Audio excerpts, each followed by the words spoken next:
আজি ভোগালী বিহুৰ উপলক্ষে মই সমগ্ৰ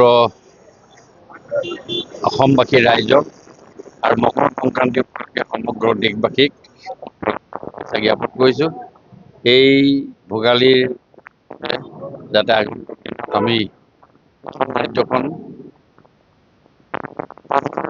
প্ৰতিষ্ঠা কৰিব পাৰোঁ, যিটো অসমৰ মাননীয় মুখ্যমন্ত্ৰী ডক্টৰ হিমন্ত বিশ্ব শৰ্মা ডাঙৰীয়াৰ প্ৰচেষ্টাত আৰু ভাৰতবৰ্ষখন বিশ্বৰ দৰবাৰত প্ৰতিষ্ঠা কৰাৰ ক্ষেত্ৰত নৰেন্দ্ৰ মোদী ডাঙৰ যি প্ৰতিষ্ঠা, নিশ্চয় সেইটো সফল হ'ব।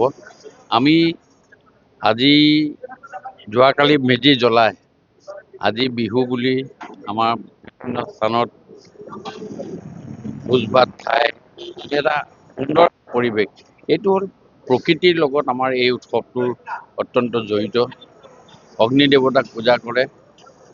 আটাইতকৈ ডাঙৰ দেৱতাই হ'ল অগ্নি দেৱতা। অগ্নি দেৱতাক পূজা কৰিয়ে বিভিন্ন ধৰণেৰে আমাৰ বিভিন্ন ৰীতি নিয়মত কিন্তু সকলোৱে এই দেৱতাজনক পূজা কৰাৰ এটা প্ৰয়াস কৰে।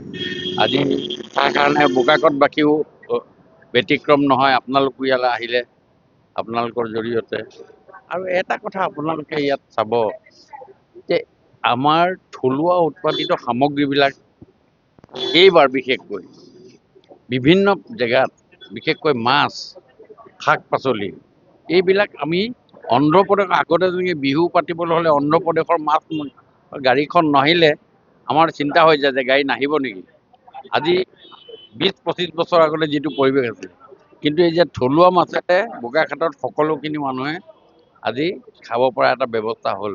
যোৱাকালি মই ডিব্ৰুগড়তো DC কোৰ্টৰ আগত 40খন গাড়ীত 40খন এচিয়ে গাড়ী, টাটা এচিয়ে গাড়ীত 40খন গাড়ীত মাছ আনি তাত বিক্ৰী কৰিছে। আৰু গোটেই ডিব্ৰুগড়খনত অতি কমেও 200খন গাড়ীয়ে মাছ বেচিছে। তাৰমানে মাছত থলুৱা মাছ, তাৰমানে মাছত আমাৰ স্বাৱলম্বী হৈছে, শাক চব্জিত আমাৰ স্বাৱলম্বী হৈছে, কণীৰ ক্ষেত্ৰতো যথাখিনি আজি হৈছে।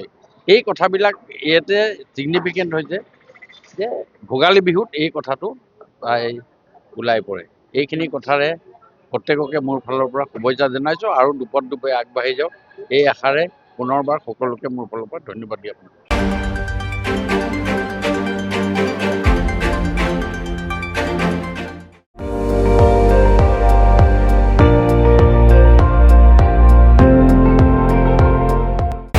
আপুনি চাই আছে ND24, সৰ্বশ্ৰেষ্ঠ নহয় সৰ্বোত্তমৰ দৌৰ।